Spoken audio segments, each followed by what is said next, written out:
Trump انتظامیہ نے دنیا بھر میں امریکی سفارت خانوں کو نئے اسٹوڈنٹ ویزے جاری نہ کرنے کا حکم دے دیا ہے۔ وزیر خارجہ مارکو روبیو نے واضح کیا ہے کہ غیر ملکی طلباء کے سوشل میڈیا اکاؤنٹس کی جانچ کی جا رہی ہے، جس کے بعد غیر ملکی طلباء کو ویزے جاری کرنے یا نہ کرنے کا فیصلہ کیا جائے گا۔ تاہم پہلے سے طے شدہ اسٹوڈنٹ ویزا اپائنٹمنٹ پر اثر نہیں پڑے گا۔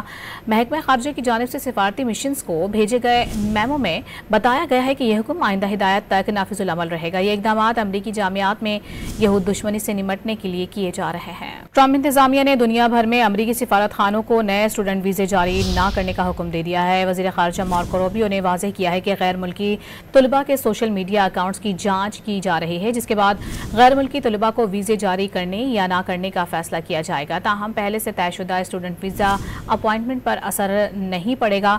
محکمہ خارجہ کی جانب سے سفارتی مشنز کو بھیجے گئے میمو میں بتایا گیا ہے کہ یہ حکم آئندہ ہدایت تک نافذ العمل رہے گا۔ یہ اقدامات امریکی جامعات میں یہود دشمنی سے نمٹنے کے لیے کیے جا رہے ہیں۔